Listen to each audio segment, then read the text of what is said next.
Hello fans, welcome to Susie Sport Events where we share trending news and updates related to sports. Kindly like, share, subscribe and turn on the notification bell to keep up with updates. Here we are presenting the North Carolina Women's NCAA Tournament recent updates. South Carolina seeks repeat, Virginia Tech first final. For the March Madness 2023, we shall be presenting one photo from every NCAA Women's Tournament game as we go. Get ready to enjoy these memorable pictures.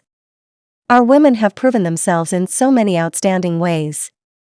Check out the top shots from the 2023 NCAA Women's Basketball Tournament. The truth is that half of the Women's NCAA Tournament Final Four field is set. The other half was settled on Monday night. Share your opinion as we go along. Not also forget to like, subscribe and turn on the notification bell to keep up with updates as we dive deeper. The second set of Elite 8 games tips off with number 1 South Carolina, the defending national champions, playing number 2 Maryland. The Gamecocks are aiming to be the first repeat women's basketball champion since Connecticut won 4 straight national titles from 2013 to 2016. Maryland last reached the Final Four in 2015 and boast a national championship of their own in 2006. Do you know that the then number 1 Virginia Tech will playing number 3 Ohio State? The Hokies have never reached the Final Four. The Buckeyes, meanwhile, last made the Final Four in 1993. Remember that Aaliyah Boston has South Carolina on the brink of another Final Four appearance. What do you predict, fans, about this position? Should number 1 seed Virginia Tech be worried about Ohio State's full-court press? Share your opinion in the comment section below. We would love to hear from you all.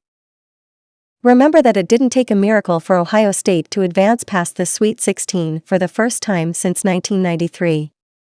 The Buckeyes, in a 73-61 win over Connecticut on Saturday, simply outplayed the Huskies for the majority of the game. Yes, it did. Right? As long as we play our game, Ohio State senior forward Ebony Walker said, we have the utmost confidence in ourselves and in each other. It is really good to hear players talking about confidence like this. The truth is that, if you go to a competition with fear, then you will lose even before the game begins. Right? It is always good to be focused and stay positive. Always be optimistic. Keep your hope high and have faith that you are going to win. For Ohio State, playing its game goes hand in hand with its full-court press. When the Buckeyes get their press set and start forcing turnover after turnover after turnover, as they did against the Huskies, they can be almost impossible to stop. Now, number 1 seed Virginia Tech will have to grapple with Ohio State's press, just as UConn did. During the Hokies' Sweet 16 win over Tennessee, the Lady Vols used their own press to come back from an 18-point deficit early in the third quarter to get within 1 point. This was wonderful indeed. Virginia Tech coach Kenny Brooks knows Ohio State will employ the full-court press on Monday night and says his team will have to play smart but aggressive offense. They are so prepared to be offensive this type. We are waiting eagerly to watch how they do it this time.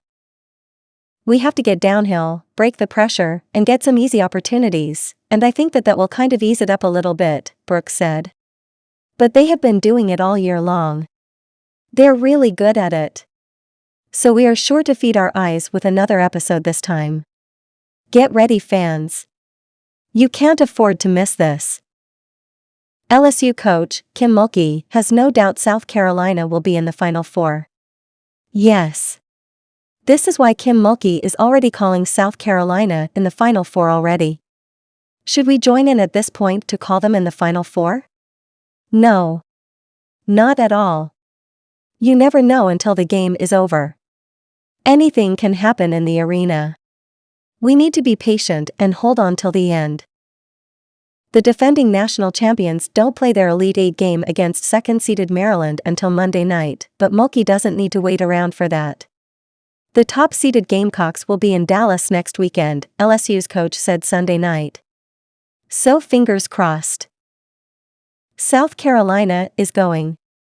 I'm just telling you that, flat out, she said after LSU clinched its own spot in the Final Four with a 54-42 win over Miami. That's nothing against who they play. I just know how good they are. What a statement of assurance. However, as I said before, we just have to wait to the end. Right?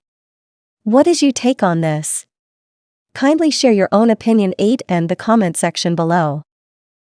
South Carolina thumped LSU by 24 points, 88-64, in their one meeting in the regular season. If Mulkey's team sees the Gamecocks again, a national title would be on the line. Most certainly, as I thought too. I'd sure love to be in that championship with them, Mulkey said. Iowa star proves she's college basketball's most electrifying, men's or women's, player. Do you think she really is? I think so too. Remember that get an idea of just how intoxicating Caitlin Clark's game is, all you had to do Sunday. If you weren't near a television to watch her pile up 41 points, hand out 12 assists and grab 10 rebounds, then you need to scroll on Twitter. In the second half, as her Hawkeyes pulled away from Louisville and everyone in Climate Pledge Arena went on triple-double watch, Clark became the #1 trending topic on Twitter. And as Clark led #2 seed Iowa to its first Final Four since 1993, it became clear, the junior guard is the superstar women's basketball needs, right when the game needs it. Yes, let's clue to our sit, get some popcorn and a glass of champagne to toss and enjoy while watching these games. On Saturday, women's basketball bid an early goodbye to UConn, the program that had made an NCAA record 14 consecutive Final Fours, but will be watching from home this April. On Sunday, it said hello to Clark, the most electrifying player in college basketball, men's or women's. Her passes in transition causes gasps, her tendency to pull up from the logo makes opponents shake their heads. A legend indeed. She's a transcendent talent, a Player of the Year candidate, who elevates everyone around her and loves the big stage. Sunday, when Iowa built as much as a 22-point lead, she played to the crowd, motioning to fans to cheer louder, cupping her ear to see if they complied. Asked afterward what it's like to have an entire arena wrapped around your finger, Clark leaned into the microphone and admitted sheepishly, "I feel kinda powerful." What is your take on this? Share your opinion in the comment section below. The NCAA Division I Men's Basketball Tournament, branded as NCAA March Madness and commonly called March Madness, is a single-elimination tournament played in the United States to determine the men's college basketball national champion of the Division I level in the National Collegiate Athletic Association. That was it, fans. Kindly share, like, subscribe and turn on the notification bell to keep up with updates. Don't forget to join our membership for some amazing perks. Thank you for watching and see you soon. Cheers.